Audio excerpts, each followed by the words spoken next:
I'm Christine Gleason, and I am Emerita Professor of Pediatrics at the University of Washington in the Division of Neonatology. I am one of the co-editors of Avery's Diseases of the Newborn. I'm Taylor Sawyer. I'm a neonatologist at the University of Washington and Seattle Children's Hospital here in Seattle. I am lucky to be the co-editor of the 11th edition of Avery's Diseases of the Newborn.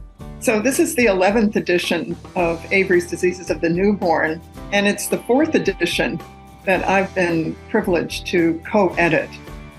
First edition of Avery's was actually called Schaffer at the time, who was a pediatrician in Baltimore, Maryland, and it was published in 1960. And Dr. Schaffer actually is the one who coined the term neonatology. One of the most exciting things about this edition is that it's still one volume.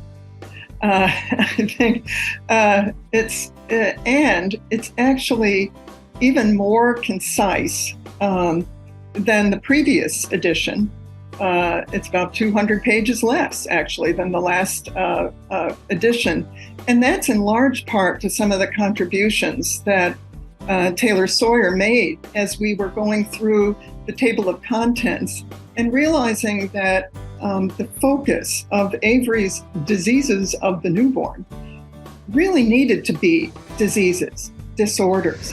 I'd like to highlight the idea that you can also access the content of the textbook online. When you get the textbook, there's a code that you can redeem through Elsevier, and you can get full access to the ebook. That's one great resource. There's all the images are reproduced there, and it includes some amazing videos. So those are great to access if you're interested in that.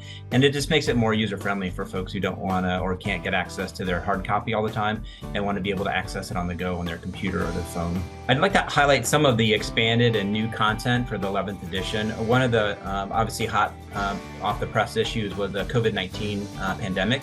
So the viral chapter in the 11th edition includes updated materials on all the common viruses that affect newborns, including Zika, but an entirely new section on SARS-CoV-2 virus. So I think that'll be very helpful to folks in practice. In addition to the viral chapter, there's a brand new chapter on neonatal gastroesophageal reflux and intestinal motility, because I know that's a big clinical challenge for folks at the bedside. And then as the science has progressed, there's been more and more material and publications on necrotizing enterocolitis and short bowel syndrome. And we really expanded the chapter on that topic with this edition to include the newest science in that area. All the new information on genomics that has come out, prenatal drug exposure, and all the different ways that we're learning to manage those pregnancies and babies better. Palliative care, pain management. These are what I think we would all consider hot topics in neonatology, and to have our contributors be able to bring us up to date and then think about what's needed, what's new, what's pending is really, I think, a highlight of the 11th edition.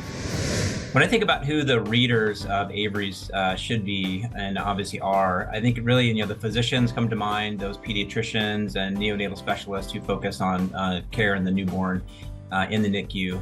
But I also think about the advanced practice providers, including nurse practitioners and physician assistants who are really a vital part of the care for newborns in many NICUs around the world. I think the content is also applicable to allied healthcare providers, nurses, respiratory therapists, pharmacists, and dietitians who work with us in the NICU. There are specific chapters and sections that are relevant, to all of those different areas of practice. And so we try to make it really broadly applicable to the entire neonatal workforce.